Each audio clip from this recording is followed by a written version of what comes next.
If you were locked in a cold, dark dungeon, how many days do you think you would survive? Well, what if your mouth was also clamped shut the entire time? That would make it a bit harder, wouldn't it? Welcome back to Bumblebee. Here are the top 10 brutal punishments from American history that will give you chills. Number 10, ball and chain. We've all heard the phrase, the old ball and chain, but how long ago was a ball and chain actually used as a punishment? Turns out, not that long. The ball and chain was used at Folsom Prison in California in the 19th century. Now, Folsom State Prison is California's second oldest prison, long known for its harsh conditions in the decades following the California Gold Rush. Now, these balls and or chains were a perfect example. It was cheap, it was efficient, and it was a pretty brutal punishment. You're not going anywhere. The old ball and chain was also used in Angola prison in Louisiana until fairly recent. Now, when you think about the fact that the Mississippi River is on 3 sides of that prison, a ball and chain feels like it would work 9 times out of 10. Unless you have the calves of Michael Phelps, you aren't swimming anywhere with one of these wrapped around your ankle. Number 9, stranded outside. It turns out Judge Michael Ciccinetti has given out more than one unusual sentence. Why this judge gives out wacky sentences is beyond me, but here we are. In November 2005, Michelle Murray allegedly abandoned 35 kittens in 2 Ohio parks. Yeah, not 1, not 2, 35 kittens. That's horrible. Now, without going into detail, these kittens obviously didn't thrive after this point of abandonment. So the judge simply asked Michelle, how would you like to be dumped off at a metro park late at night, spend the night listening to coyotes and raccoons crawling around you in the dark, and sit out there in the cold, not knowing where you're going to get your next meal, and not knowing when you're going to be rescued? Yeah, pretty heavy question for a judge to ask you, pretty loaded. So Judge Ciccinetti brought the smoke. He told her that she has the choice of jail time, donating to the Humane Society, or spending 1 night alone in the woods. She chose the latter. She spent the night in the woods like she was camping. That sounds pretty terrifying, but also sounds like she got off far too easy for what she did. She let 35 kittens go in the wild and she got to go camping? Okay, that's a bit not fair. Number 8, solitary confinement. You're grounded for a while. Get down there. You're not coming back out. Solitary confinement is the act of isolating prisoners in a small cell with minimal human contact. It was used to reform and punish, only most of the time the prisoner went insane.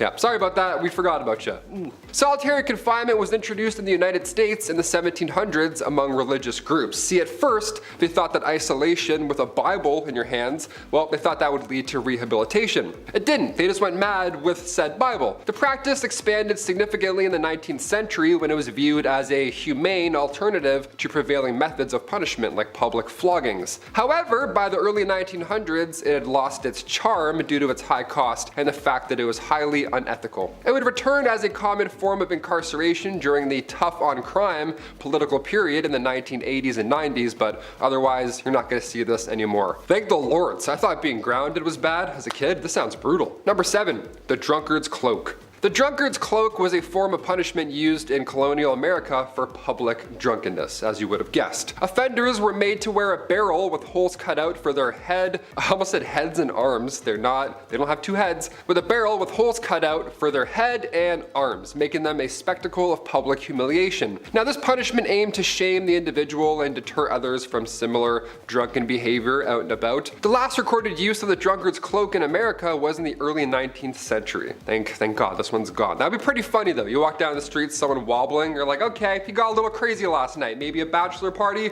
Who knows? There's 5 of them. They're all guilty. 6, tarring and feathering. Tarring and feathering was a form of public punishment, and of course, the feathers, you're quite humiliated when this happens. The offender was stripped, covered in hot tar, and then rolled in feathers. They look like a chicken, I guess. I don't know what the whole point was for this. The punishment often targeted tax collectors and other unpopular figures during periods of unrest. Tax collectors, they're like, yeah, go bathe in the tar. This is crazy. Who did this? The first recorded use in America was 1766 against British customs officer John Malcolm in Boston. He was the first. God, that would suck to be the first to get tarred and feathered. Oh my God. Imagine hearing that. I'd be like, what? You're making this up. It continued sporadically through the 19th century, with one of the last known instances occurring during the early 1900s. It didn't last long. The practice eventually fell out of use as legal systems evolved and more humane methods were adopted. In other words, we said, you know what, that's a bit much, isn't it? That's probably a bit much. We should just do something else. Number 5, the electric chair. This next one here is quite shocking. The electric chair was introduced in the late 19th century as a little bit more humane alternative to hanging. It was first used in America on August 6, 1890 to punish William Kemmler in New York. Now the method aimed to provide a quicker and less painful death. However, it has faced criticisms for its potential for causing severe pain and not being that quick. The last use of the electric chair in the US occurred on January 16, 2013, quite recent. This was after Robert Gleason Jr. was killed in Virginia via electric chair. It's horrible. I used to see it in movies growing up and I thought it was like a fake thing that maybe was in like, Saw movies, but no, this is how people would die. Just horrible. Number 4. Branding. Branding involved marking a criminal's skin with a hot iron to permanently indicate their crime, often on the hand or forehead. Big differences, like here or your forehead? Are you kidding me? Can you do anywhere else but my forehead? This form of punishment dates back to ancient times and was used, of course, as a deterrent and a means of public shaming, as are all of these. In America, branding was first used in the early colonial period, using the method for crimes like theft and blasphemy. One of the last recorded instances of branding in the United States was in the early 19th century, and societal views on the punishment eventually, thankfully, evolved, and such methods were replaced by incarceration and other normal, if you want to say that, normal forms of reform. Imagine being the last guy being branded. What?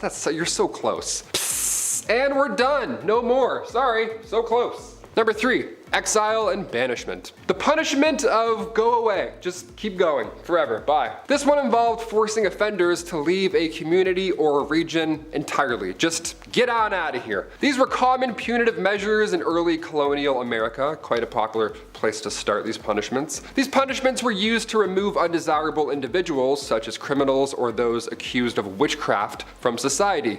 Yeah, you're either a thief or a magician. See you later. We don't take either of those. The practice was rooted in English common law and aimed to protect the community while punishing the offender in a more chill way. One of the last notable instances of exile in America was the banishment of Mary Dyer from the Massachusetts Bay Colony in 1659 for her Quaker beliefs. Now, as the legal system evolved, exile and banishment were largely replaced by imprisonment and fines, but I don't know, I'd rather just be sent off away. That sounds way easier. You know what? Go start fresh. Just don't do it again over there. Bye. What? Alright, easy. Number 2, pamphlet punishment. This one is very recent and it's so bizarre I had to include it in today's list. In May 2011, an Ohio couple, Grace Nash and Bruce Crawford, they both ignored flood emergency warnings and stole an unregistered raft. They then made their way to the Grand River for a hazardous swim. This was reported by CBS News, and if the headlines weren't bizarre enough here, wait until you hear their punishment. When they made it to land, they allegedly misled officials about the details of this misadventure, but eventually the couple came clean and they admitted to the whole thing and they got a 90-day sentence in jail. Now here's the kicker. 30 days were knocked off immediately, and Ohio Judge Michael C. Canetti gave them an option to knock off the rest of their time by standing in a children's pool, wearing life jackets, and handing out water safety pamphlets during a food festival. They would stand in a pool and hand out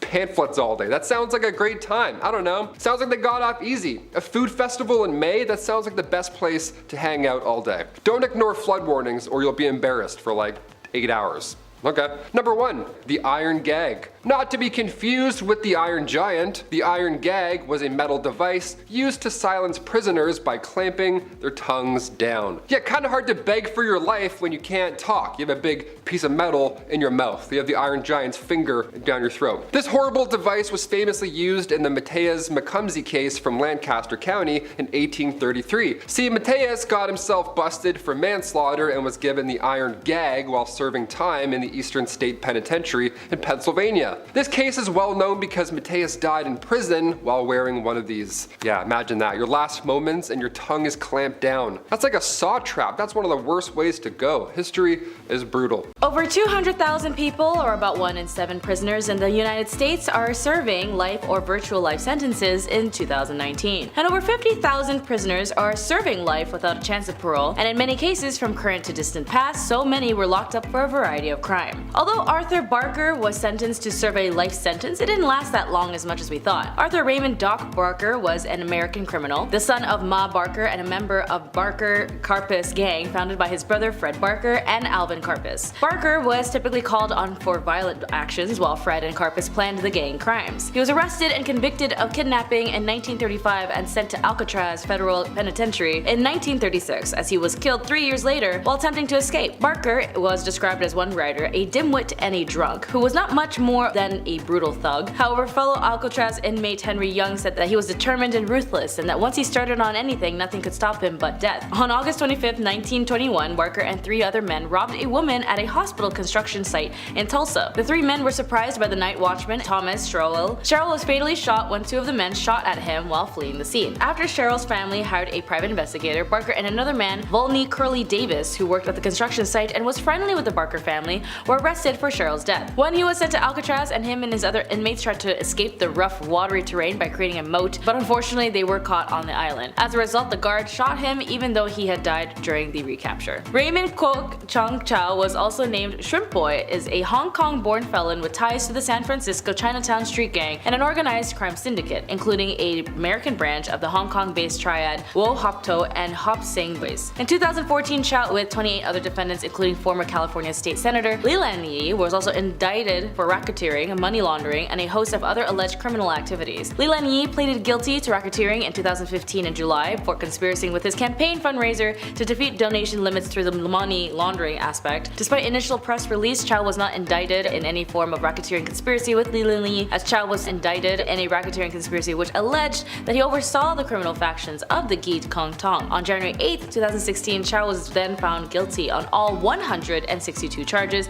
including 1 count of death. He was sentenced to life in prison without parole plus 20 years, and Chow wrote a autobiography entitled Shrimp Boy: A Life of Crime, Violence, and Redemption Inside the Chinatown Underworld, 2013. Albert Henry DeSalvo was an American killer, vile offender, and a suspected serial killer in Boston who was also known and confessed to being the Boston Strangler. And in 1967, DeSalvo was imprisoned for life for committing a series of harm. However, this killing confession that he had made had disputed, and debate continues to which crimes he actually committed. In July 2013, DNA was matched between a fluid found from Mary Sullivan, a victim of Albert, and DNA obtained from DeSalvo's nephew, linking DeSalvo to the killings of Sullivan and excluding 99.9% of the remaining population. Authorities exhumed DeSalvo's remains later after the month and confirmed the DNA match, although many crimes he's committed, including breaking and entering, was noted, as well as the deaths he was sentenced to lie in prison in 1967. In February of that year, he escaped with 2 fellow inmates from Bridgewater State Hospital, triggering a full-scale manhunt. A note was found on his bunk addressed to the superintendent. In it, DeSalvo stated that he escaped to focus attention on the conditions in the hospital and his own situation. 3 days after the escape, he called his lawyer to turn himself in. His lawyer then sent the police to rearrest him in Lynn, Massachusetts. Following the escape, he was transferred to a maximum security prison known at the time as Walpole,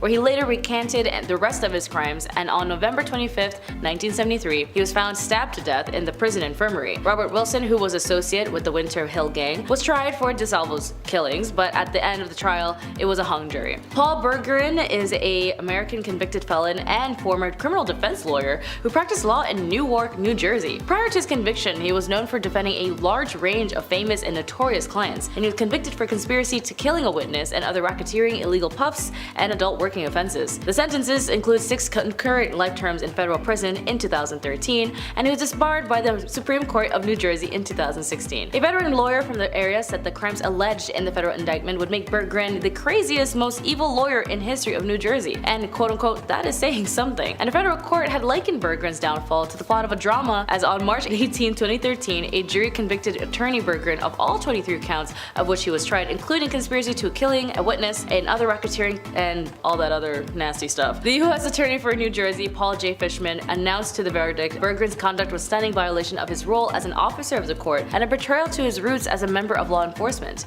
said U.S. Attorney Fishman. He also quoted that the jury returned the verdict compelled by the evidence and opposed the justice that he had served, as they take no joy of his tragic fall. Bergeron received a life sentence on September 23, 2013. Julianne Busek is an American writer, activist, and widow of the co-conspirator Zvonko Busek, as she was arrested with Busek in 1976 after hijacking TWA Flight 355 and sentenced to life in prison with early parole. She married Zvonko Busek in 1972, and they lived together in Austria, Germany, and Ohio before moving to New York City. They were active in publicizing human rights violations elections in former Yugoslavia and in promoting the cause of the Croatian independence. On September 10, 1976, she and her husband and 3 others hijacked domestic Trans World Airlines flights 355 with the threat of a explosion. While refueling the hijacked plane at Montreal's Mirabel International Airport, officials say that they planted this explosion at a locker at the Grand Central Terminal and gave instructions on finding it. They wanted the news to be out and open and have the American people concerned about Croatia's independence be printed all over the media. But during the hijacking, when the device was found at the Grand Central Terminal, they actually realized after they were being flown over to London that the group ended up surrendering. And turns out that little weapon they had was just a kitchen pressure cooker, so you could say that they were under pressure. Ernest Burkhart was an American killer who participated in the Osage Indian deaths as a hitman for his uncle William King Hale's crime ring. He was convicted for the killing of William E. Smith in 1926 and was sentenced to life imprisonment. Burkhart was paroled in 1937 but was actually sent back to prison for burglarizing his former sister-in-law's house in 1940. After being paroled, Burkhart was pardoned by Oklahoma's Governor Henry Bellman in 1965 or around 1966 for his role in the Osage's death. Hale and his nephews Ernest and Byron Burkhart conspired to kill several Osage people for their head rights after Ernest married Molly Kyle, an Osage herself. Victims of Ernest included her sister's husband, housekeeper, and her cousin, and eventually she also experienced symptoms of poisoning and realized that he was also trying to get rid of her. So she moved away, divorced him, and her children inherited her estate. A warrant for Hale and Ernest's arrest was issued in January 4th, 1926, but for the killings of Bill and Retta Smith. Ernest was apparently apprehended immediately, but Hale could not be found. According to David Gran, Hale later turned himself in wearing a perfectly dressed suit,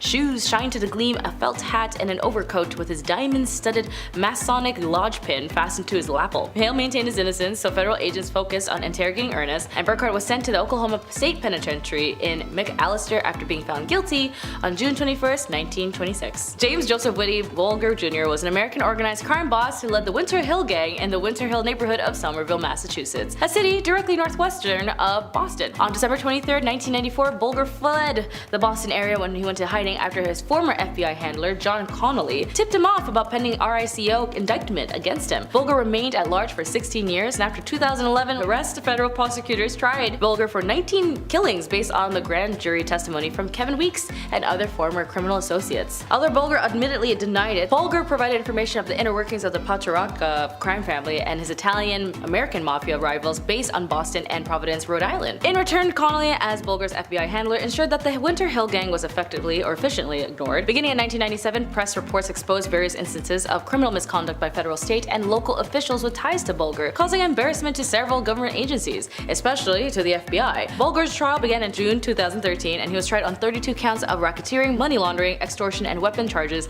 including complicity in 19 deaths. On August 12, Bulger was found guilty on all 31 counts, including both racketeering charges, and was found involved in 11 killings. As a reward of US $2 million have been offered for information leading to his capture. At 8:20 a.m. on October 30th, 2018, the then 89-year-old passed away. Acoli was born on January 14, 1937 in Decatur, Texas, and was raised in Vernon, Texas. He then graduated from the Prairie A&M University in 1956 with a degree in mathematics in 19. And this guy was really smart. He was actually studying and becoming a computer analyst for NASA, working for Edwards Air Force Base in California. He then moved to New York City in 1963, becoming a civil rights movement activist before moving again in the summer of 1964 to Mississippi, continuing that new civil rights activism. Acoli was actually radicalized by the assassination of Martin Luther King in April 1968, and in that same year joined the Harlem chapter of the Black Panther movement, as well as its finance minister. He was arrested on April 2, 1969 as the Panther 21 conspiracy case, in which members were accused of planning, coordinating, killing a long-range rifle attack on 2 police stations and education offices in New York City. The group, called Computer People for Peace, raised $50,000 bail for him, but it was rejected by the judge. Acoli and other defendants were ultimately acquitted of all charges in this case, but his status, though, is still granted parole on May 10, 2022, but is still currently serving a life sentence. Grant Chernin Amato is an American killer who was convicted of a family-side that occurred on the evening of January 24, 2019. Amato shot his parents and his brother Cody in the head in their home in Seminole, Florida, while attempting to stage it as a self-committed by his brother before fleeing the residence. He was captured after a 24-hour manhunt, put on trial, found guilty, and sentenced to life in prison without the possibility of parole.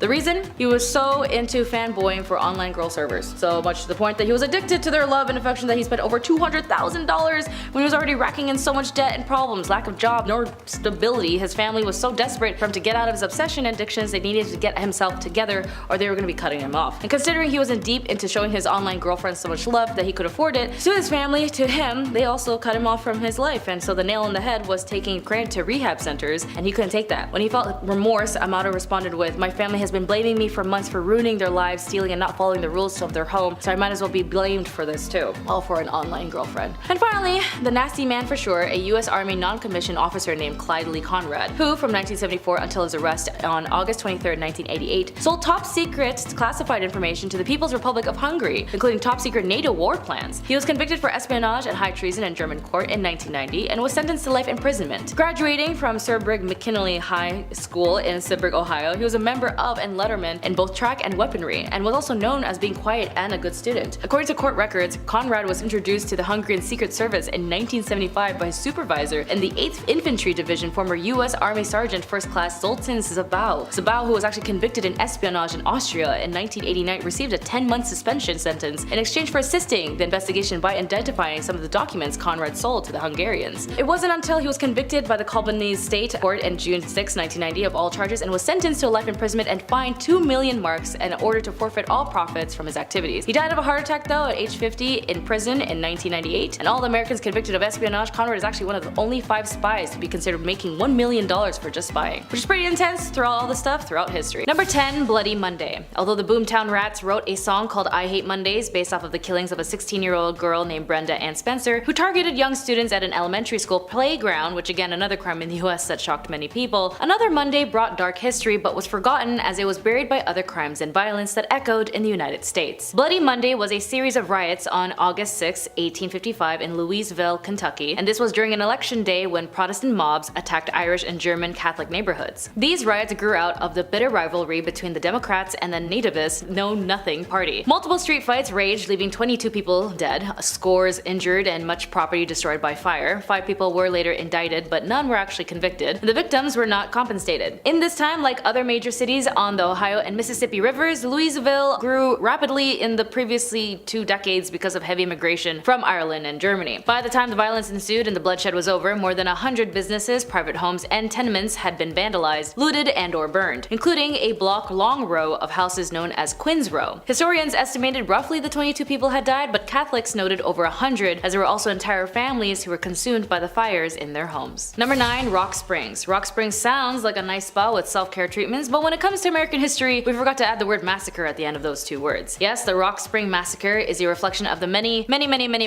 discriminations and exclusions into results of violence of different ethnicities in the United States. The riot and resulting massacre of immigrant Chinese miners by white immigrant miners was the result of racial prejudice towards the Chinese miners who were perceived to be taking the jobs from the white miners. The Chinese Exclusion Act in 1882 suspended Chinese immigration for 10 years, but not before thousands of immigrants came to the American West. Most Chinese immigrants to Wyoming Territory took jobs at the railroad at first, but many ended up employed by the coal mines owned by the Union Pacific Railroad. As Chinese immigration increased, so did anti-Chinese sentiment on the parts of the whites, as anti-Chinese rhetoric and violence were more prevalent among the western chapters of the Knights, a group of white supremacy-focused order, and in 1880, San Francisco Knights wrote regarding the Chinese, "They bear the semblance of men but live like beasts, who eats rice and the offal of the slaughterhouse," which as someone who loves rice, that's kinda rude. The article also calls Chinese natural thieves in quotes and stated that Chinese women are night walkers, if you get what I'm saying. However, this wouldn't be the first nor the last time of violence against the Chinese, which brings us to number 8. Number 8, the Los Angeles Chinese Massacre of 1871. The Los Angeles Chinese Massacre of 1871 was a racial massacre targeting Chinese immigrants in Los Angeles, California, United States, that occurred on October 24, 1871. Approximately 500 white and Latino Americans attacked, harassed, robbed, and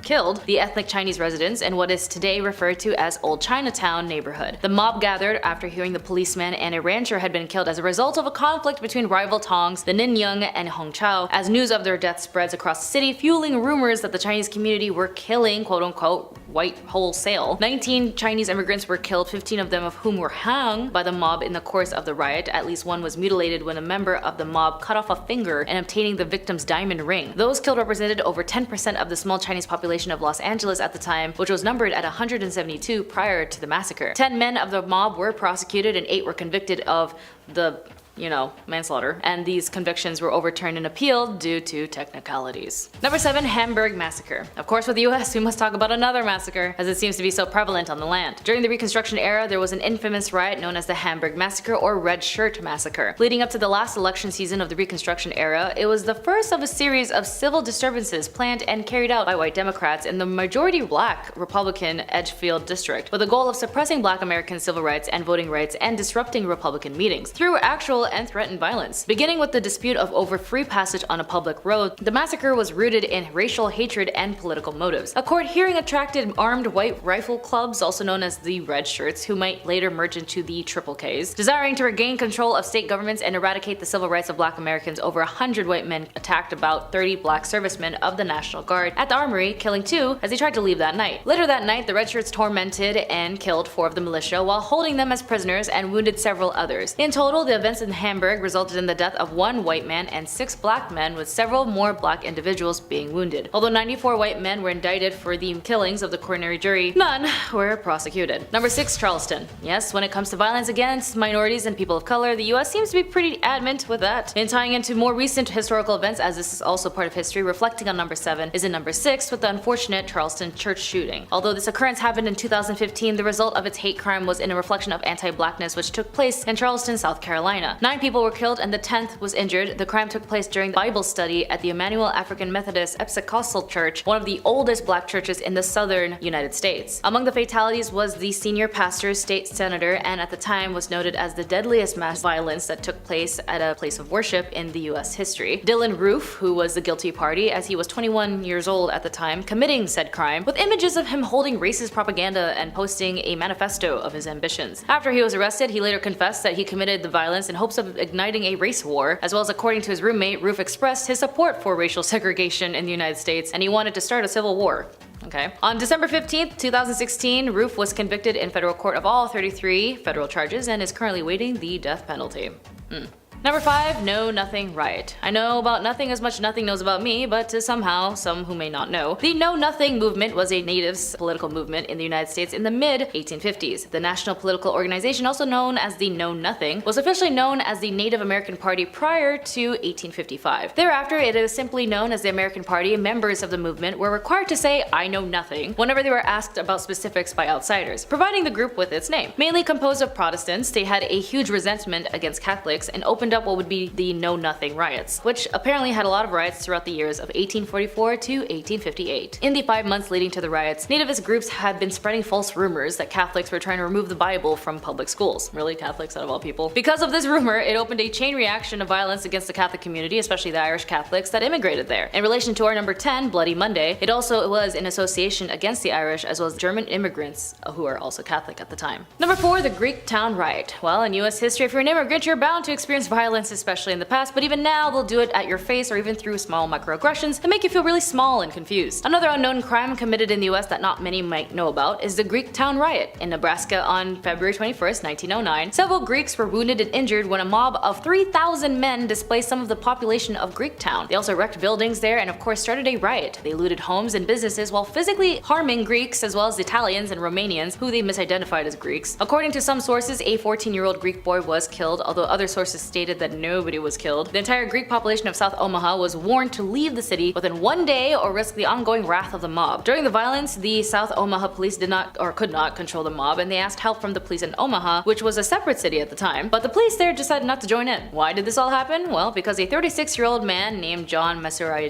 was taking English lessons from a 17-year-old girl and he was accused of advancing onto her. Eventually, after the riot, John was put on trial where he was sentenced to death. After his sentencing, he was also denied a fair trial and was charged for the second degree after he fired a weapon at a man who was trying to kill him for the accusation on the 17-year-old girl. Number 3, Rodney King. In some way, this crime may not be known, but if you're a local in Los Angeles and was around in 1991, you might definitely remember. 3 police officers were acquitted after the savage beatings of Rodney King, an African-American man. According to the reports, the chase began after King, who was intoxicated, was caught speeding on the freeway by a Californian highway patrol cruiser, but he refused to pull over. When the police brutality ensued, it captured the vile language and attacks on Rodney, and when the violence was captured by George Holliday. The footage sparked massive outrage, and even more so when subsequent riots were triggered by the acquittal of the officers involved. As a result of several days of rioting, more than 50 people were killed, more than 2,300 were injured, and thousands were arrested. About 1,100 buildings were damaged, and total property damage was about $1 billion, which makes it the riots of one of the most devastating civil disruptions in American history. However, the events brought to the forefront concerns about racism and police brutality with the LAPD, as well as police brutality as a whole. But it wouldn't be until 2020 when another incident of violence caused by the police on George Floyd sparked another outcry on the lack of justice caused by law enforcement. And so many others since then remained unnoticed, like Tamir Rice, Trayvon Martin, Breonna Taylor, and so many more, all the names that will never be forgotten. Number 2, Tulsa. The Tulsa Race Massacre, also known as the Tulsa Race Riot or the Black Wall Street Massacre, was a 2-day-long white supremacist terrorist massacre that took place between May 31st and June 1st, 1921, when mobs of white residents, some of whom had been appointed as deputies and armed by city government officials, attacked black residents and destroyed homes and businesses of the Greenwood district in Tulsa, Oklahoma. The event is considered one of the most worst incidents of racial violence in American history, and the attackers burned and destroyed more than 35 square blocks of the neighborhood at the time, one of the wealthiest black communities in the United States, also known as Black Wall Street. In Don't Let Them Bury My Story, Viola Fletcher, a 109-year-old woman, as the last survivor of the Tulsa Massacre, recalls the horrific night in 1921. Viola Fletcher can still vividly remember the smell of her thriving neighborhood burning. She was only 7 years old when the massacre happened, and states in her book, quote, "You know, I can still smell the smoke, the burning. I remember the bodies, all the black bodies in the street. The sound of the guns, they didn't stop, and I can still hear them. I haven't forgotten that. I can't forget that. You can't forget. It doesn't go away." End quote. Thankfully, with activists and historians giving Viola a platform to tell her story, her book, as I mentioned, Don't Let Them Bury My Story, allows her to speak on her experiences of brutality and malice of that time. But like in Childish Gambino, This Is America, the trial and hearing for the massacre delayed her ruling on the defendant's motions to dismiss the case. But either way, her story isn't dismissed, for the people will forever know the truth. Number 1, the Trail of Tears. The Trail of Tears was an ethnic cleansing and forced displacement of approximately 60,000 people of the 5 civil tribes between 1830 and 1850 by the United States government. The process of cultural transformation of their traditional ways of life towards a white American way of life as proposed by George Washington and Henry Knox was gaining momentum, especially through the Cherokee and Choctaw. Although Jackson was not the sole or original architect of removal policy, his contributions were influential to its trajectory. Jackson's support of the removal of the Indians began as at least a decade before in his presidency. Indian removal was Jackson's top legislative priority upon taking office. After being elected president, he wrote in his first address to Congress, "The immigration should be voluntary, for it would be cruel as unjust to compel the Aborigines to abandon the graves of their fathers and seek a home in a distant land, as if any of it was voluntary." Even for some scholars, they labeled the displacement as genocidal acts, as historian Jeffrey Alsler argues that when genocide was not unequivocally carried out, the threat of genocide was used to ensure natives' compliances with removal policies, and concluded that, in quote, "in its outcome and the means of use to gain compliance, the policy had genocidal dimensions." Like the Nakba in 1948 and 2023 in Palestine, displacement of any indigenous people in general is a crime. Laws around how bad punishment can be today are only in place because of how bad they were throughout history.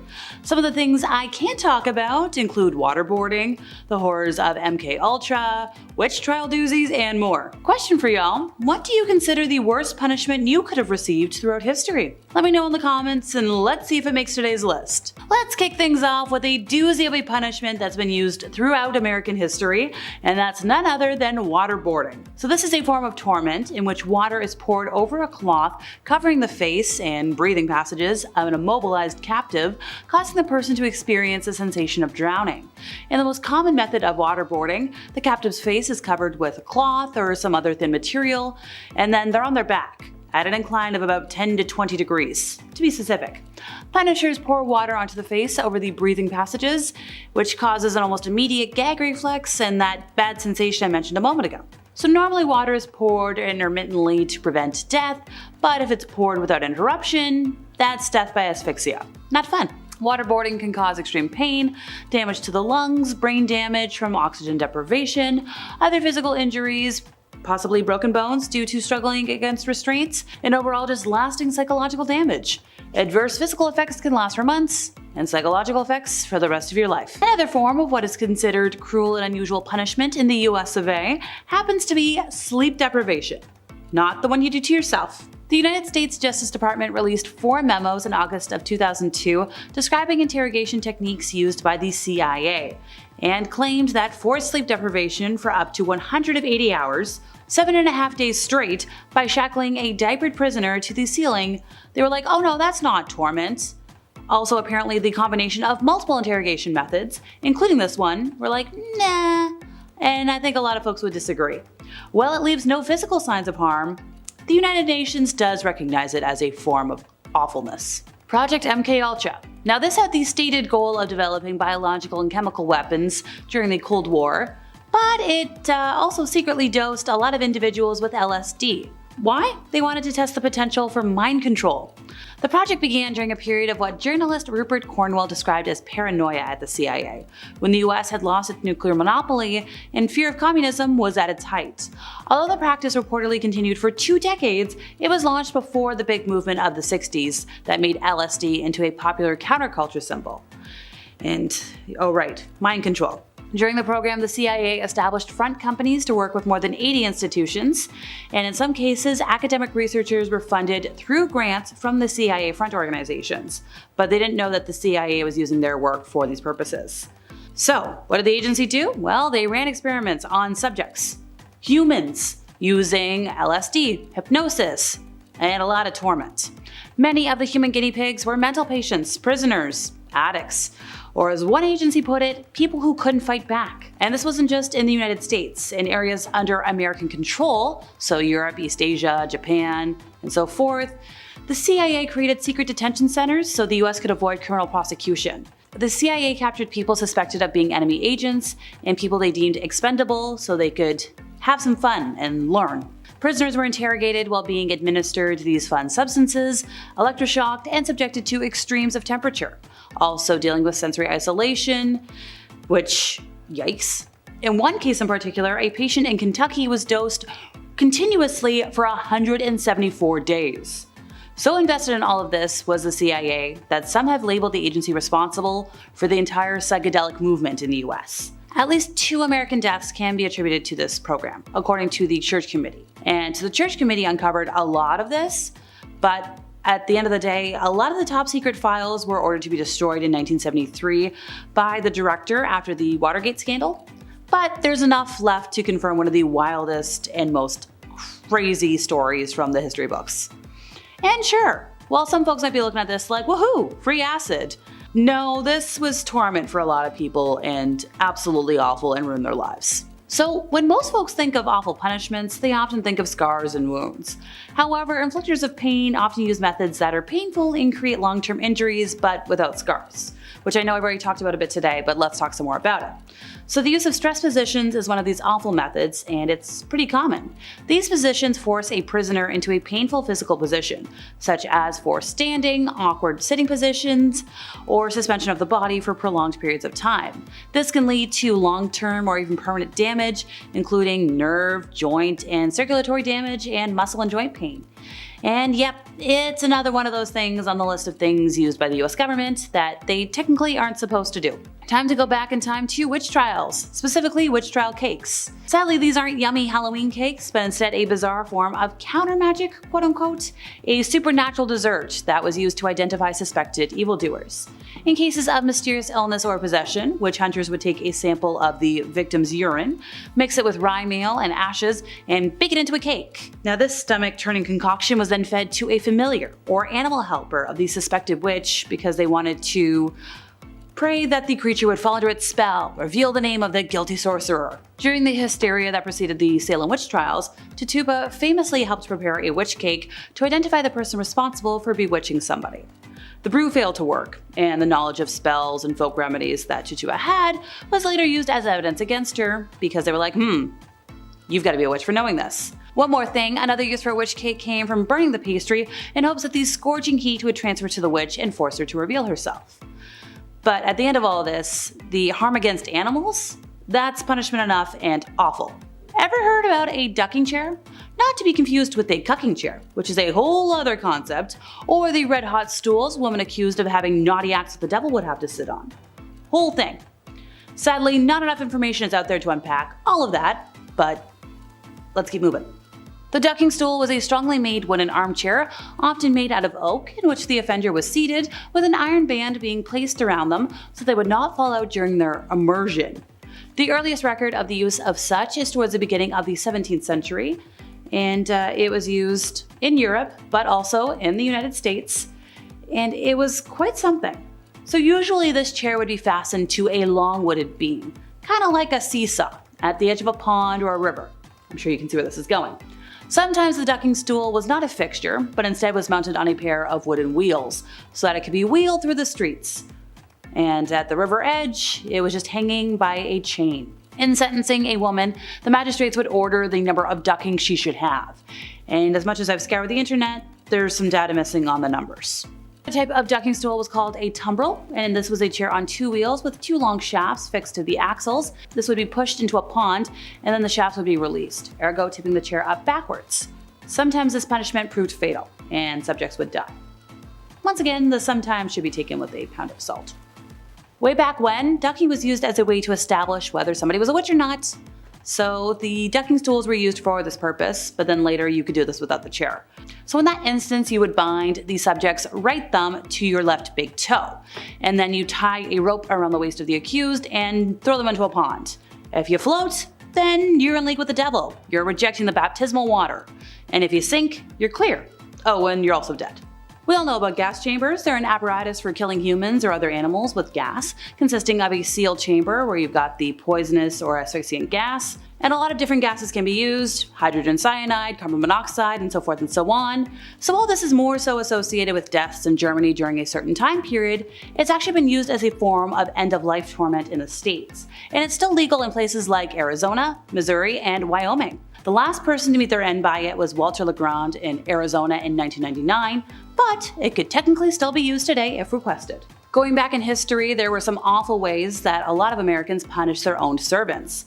Some accounts describe how different methods of punishment and harm became popular in the States, and William W. Brown discussed a common practice used in Virginia from an owner who had his property bound and lashed in the smokehouse. Then he created a fire from tobacco stems to suffocate and smoke the people as further punishment. Slaves are often expected to work in exceptionally difficult physical conditions, especially outside, and in theory, it would make sense for their bodies to be protected and maintained. Well, in cases where folks didn't meet what owners wanted them to meet, or they resisted, they would lose some body parts. Sometimes it involved cutting off an ear. Sometimes it would just be a slice of the flesh. More severe examples included amputation, gouging, sometimes even cutting hamstrings or castrating. In a lot of cases, folks wouldn't receive medical treatment, and that's the end of it for them. And finally, the upright jerker was an interesting twist on a classic end-of-life method. Rope necklacing, while it is a true standby, leaves much to be desired in terms of effectiveness. Depending on a lot of factors, it could be a very slow or awkward way to go. So how did folks get around this? Do it backwards. The upright jerker was a modified system that used heavy weights and pulleys to quickly jerk the condemned back into the air. Folks were hoping this would be more effective. Yeah, it didn't work. Number 10, Queen Victoria. It's so bloody herself, Her Royal Majesty and Queen of the British Empire. Queen Victoria. She's responsible for a lot of things, including a nice long holiday in the summer where dads get to be irresponsible with fireworks. Nice.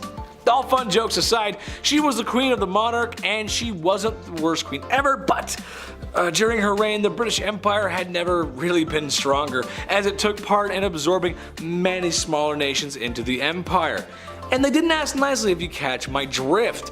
India, China, and a lot of parts of Africa. Africa had a rough time back then. It was pretty hard for that continent. They all felt the wrath of the Queen's expansionist fist. It's really sad, actually. Goddamn. Number 9, thieves. Times, specifically in Victorian London, weren't the best. It most certainly wasn't the cleanliest place on earth, and there were orphans asking for more porridge. I don't know. I didn't read the book, guys. Sorry. Lack of rights, social expectations and pressure, and a lot of double standards. Honestly, it just wasn't an easy time for women. Well, it shouldn't really come as a surprise, but thievery and pickpocketing were often done even by women though. I mean, what choice do you have at that point? The idea of ladies was so ladylike or elegant that it wasn't possible, or at least people thought it wasn't possible, that they could be criminals. What a backhanded compliment. What, a woman a criminal? I certainly don't think so, sir. It's not possible. It's very possible. There are tons of thieves and pickpockets. That's just ridiculous. Number 8, Jane Toppin. Take a trip with me to Boston. We can see Bunker Hill, Old North Church, and Faneuil Hall. Ooh, cool. We could also visit a very nice nurse from the 1880s who was taking care of the elderly. Jolly Jane, as she became to be known, was a nurse who took care of the elderly. And by take care, I mean the same way you took care of your first hamster. Yeah, not so great, was it? Now, how did he know that? I know. She would dose up the old geezers with a healthy Keith Richards-sized dose of morphine. Yeah! There's only so much rock stars that can handle that level of rock and roll. And guys, Grandma and Grandpa, they're not one of them. They can't handle that kind of stuff. After that, she would lay down with them and just like chill with the body, because that's what you do. Ugh. Before she was caught, there was an estimated 31 grandmas and grandpas not at the dinner table after having her as a nurse. I'm just gonna lay down right beside you. It's gonna be great. Just gonna lay down. Number 7, Typhoid Mary. My mom wasn't the best cook on planet Earth, but God willing she tried. You know, she really put in a lot of work.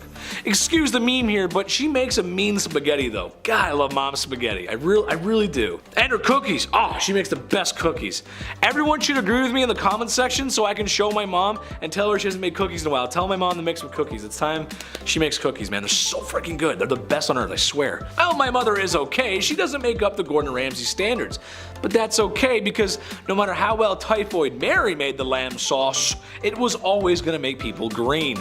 As Typhoid Mary was an asymptomatic carrier of typhoid fever. Yes, that's what we're talking about, Typhoid Mary. Crazy enough, after she found out that she was asymptomatic with typhoid, she insisted upon cooking. She kept going, which got more people sick. Surprise. She was forcibly quarantined multiple times in her life.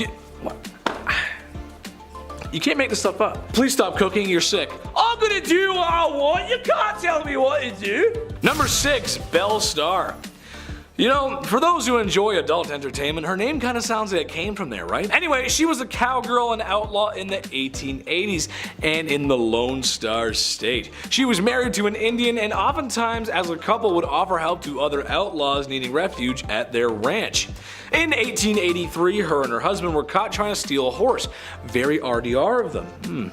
And spent time in the old slammer. They continued their outlaw ways until it all went Dutch Vanderland, meaning it didn't go very well. One day, like any other good western, a stranger had come to the ranch, kind of out of nowhere, and gave Belle Starr a taste of the law. Just happened to be with a big iron. To this day, nobody knows what happened, who the stranger was, or why she was bang bang. No one knows. No one understands. It's crazy. There should be a movie about that. Big iron on his hip, all fancy anyway. Number 5, Mary Surratt. I actually didn't know this one, but perhaps maybe our American audience remembers. Some will recall a time when America was divided in twain. After all, a house divided amongst itself cannot stand.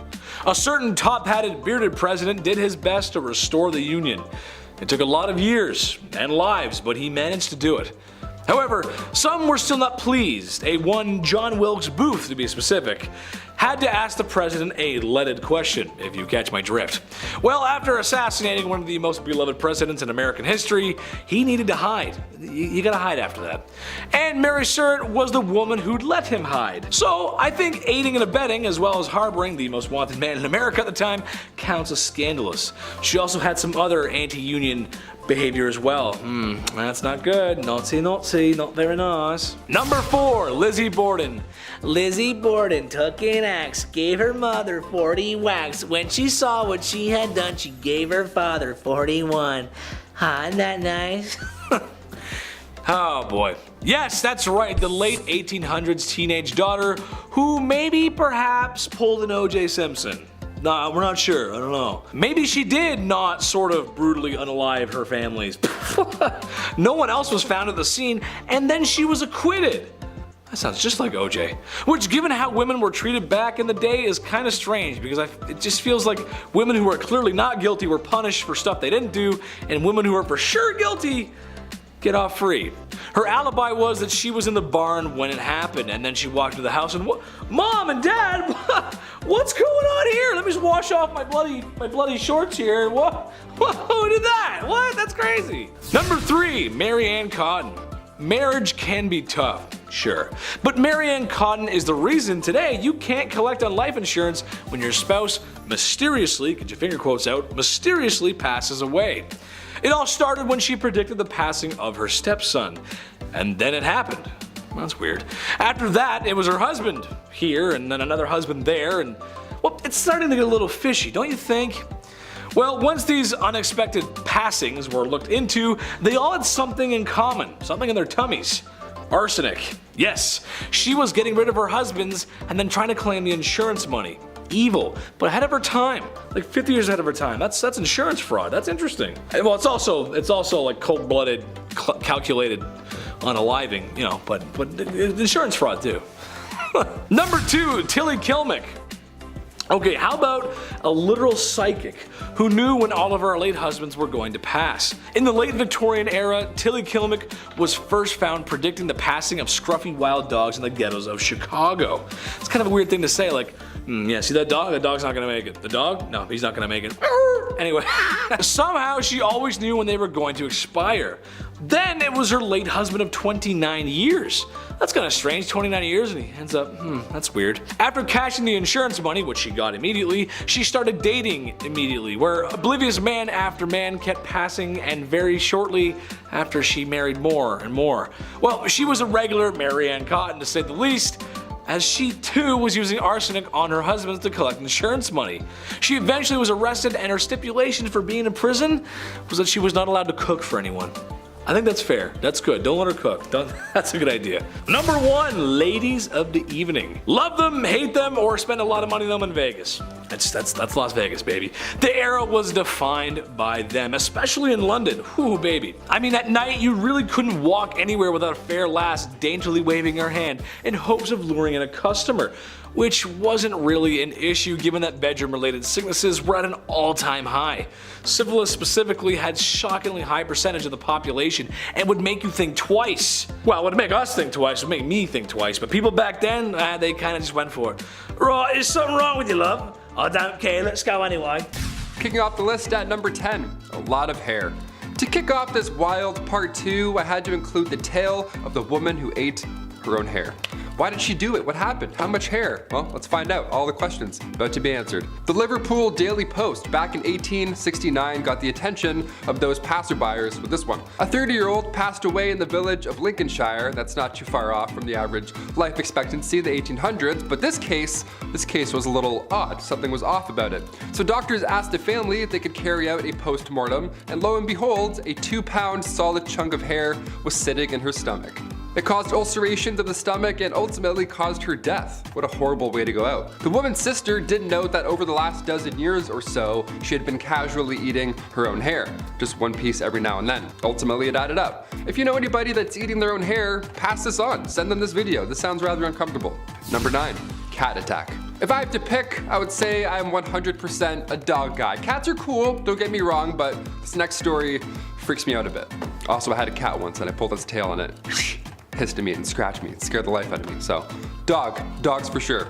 Back in 1870, a rich woman had put her time, energy, and resources into cat breeding. What a fun little hobby and lifestyle. She had tons of cats, she loved them all equally, and they loved her. I'm allergic also, so this story is my nightmare on a level. But it does sound like a cute time, I'll admit, that's a nice way. Especially like in the Victorian era, what a lovely little pocket of fun. 1800s, a lot of candles, everything being extremely flammable, disaster hit often in Victorian times. And in 1870, a fire broke out of this young woman's home, and the cats were sadly trapped in the house. They made it out alive, but by the time they made it out, the 2 maids that had kicked the door open to rescue them, they had gone full primal. The cats just attacked them and it was all bad. The fire in the house had obviously scared them, so when the doors were open, these 2 maids were both attacked by them at full force, essentially, all of these cats. Like, what a horrible thank you for saving all of their lives, you know what I mean? Number 8, quick divorce.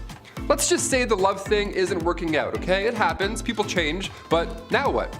Say it's the Victorian era, but divorce in England isn't allowed until 1857, and it's 1856. So now what are we gonna do? Well, considering what list we're on and which part it is, it's pretty wildly unfair. If you were the wife, you were getting sold in this scenario. How horrible is that? Wife sellers, they were a thing. That was a legitimate business. How horrible. Yeah, you were getting sold if you were the wife. How horrible is that? Wife sellers was a legitimate business. There were auctions. Public auctions would be done. You would watch people bid on marrying your wife. At like noon, middle of the day, people are walking by like, oh, do I have any change? Hang on.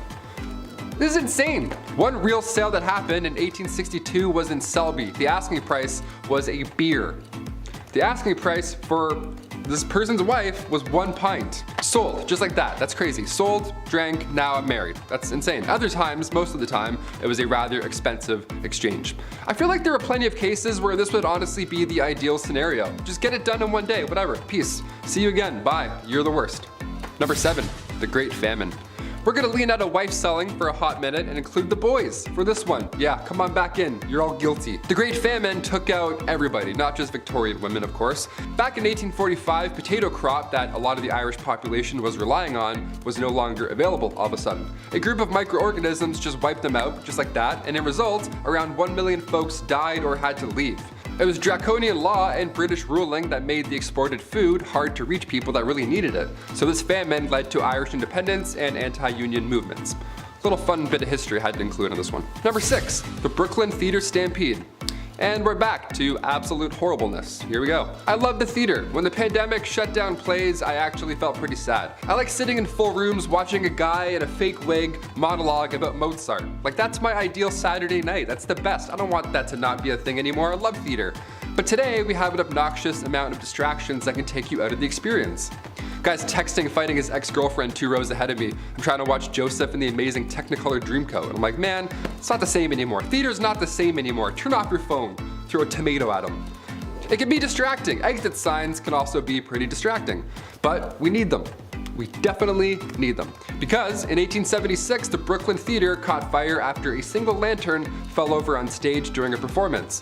This was 1876. Everybody was wearing flammable attire. There aren't emergency exits yet. A fire marshal hadn't come in and counted heads at this point, so it was a disaster. 278 people lost their lives. A monument was put up after the incident. It shook the town. It was absolutely horrible. I read about this and I was like, that's horrible. We got included in. This is a horrible list. Number 5, the hobble skirt. Yeah, so when people can't get out of burning theaters, it's stuff like this to blame. Just from this 1910 headline alone, I'm glad we don't have hobble skirts anymore. The June 12, 1910 headline reads, "The hobble skirt is the latest freak in women's fashions." The latest freak. Skirts that are so tight around the ankle that locomotion is seriously impeded and speed is impossible. Nice. I'll take 2, debit. Doesn't that sound like a bad time? Why would anyone want this? Sounds like you're gonna be late for everything. French designer Paul Poirier made these to free the bust, to free the, have a lot of room in here, whilst shackling the legs. So you in turn you can't move. Just what you need to move around uneven stone roads, I guess. Love the practicality on this one, Paul, thanks.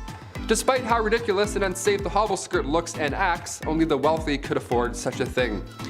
Shoot! Oh man, must be nice. I'll just be over here wearing jeans like an idiot. Middle and lower class women wore skirts with slits or buttons so they could, actually walk around. Yeah, what fools. Oh, sorry, you want a button? I don't speak broke, sweetie.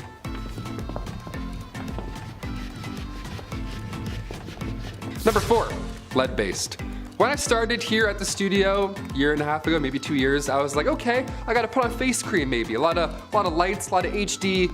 Time to get rid of these bags under my eyes finally. I don't know, maybe drink some water. See what happens. Finding a skincare routine of any sorts is easy now, dare I say. The lovely World Wide Web has our back. You can learn how to draw your eyebrows on while listening to true crime. It's wonderful where we are today. But the cosmetic game, back in the 18th century, not great. Turns out wasn't that great, not that safe. RuPaul's Drag Race would have been a lethal sport, you know what I mean? Back in the 18th century, lead mixed with vinegar was often used to make your face look, more pale. The Victorian look, I guess, gotta have those veins pop out. A splash of sulfur for those freckles. Horrible idea. Queen Elizabeth I used cosmetics containing lead, mercury, and or arsenic, the same poison that took out George III and Napoleon Bonaparte. So not safe at all at any time, period. In fact, arsenic was on the priority list of hazardous substances, and toxic metal exposure is still an issue we're facing in this era, let alone Victorian. Number 3, The Kensington system. This was horrible. Queen Victoria was brought up under the Kensington system, which if you haven't heard of before is awful. I was grounded more often than not growing up, I'll admit, I was the youngest of 3, so I tried some shady stuff every now and then, but this is another level. At least I could go to the washroom without supervision, you know what I mean? Yeah, buckle up. Victoria's mother, Duchess Victoria of Kent, she created this Kensington system to control her daughter. She literally isolated the child from friends, family members, anybody, everybody, you name it. Her mother would monitor her every action on top of this, including who she can see or speak to, if there were any of those people at some point. Victoria only had 2 playmates growing up her entire life. She had her half-sister, Princess Feodora of Leningen, and then the Duchess attendant, Sir John Conroy, his daughter, Victoria. I mean, I had like 4 friends growing up, maybe 5 and a half, but this is just cruel. This is just unfair. Especially with a royalty too, you'd think you can have more things. No, less. She shared a room with her mother until she was a queen.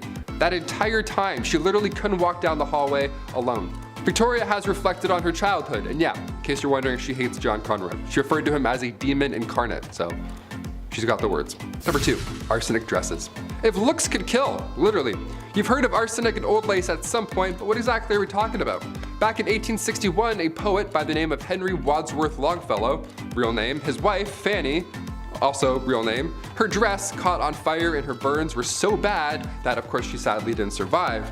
But this was sadly common in Victorian days. Puffy dresses, open candles, as we heard earlier. These dresses back then, they were flammable as is, but some of them were made with literal poison. Some of them had arsenic made to have that like green look, like the real arsenic green look. It wasn't just in clothing either. Back in 1861, an artificial flower maker named Matilda Schurer used green arsenic-laced powder, and her fingernails had turned green, and green foam started coming out of her mouth, and it was just a horrible way to go out. Arsenic is not supposed to be inhaled, let alone worn. Although, yeah, it did look nice for a hot minute.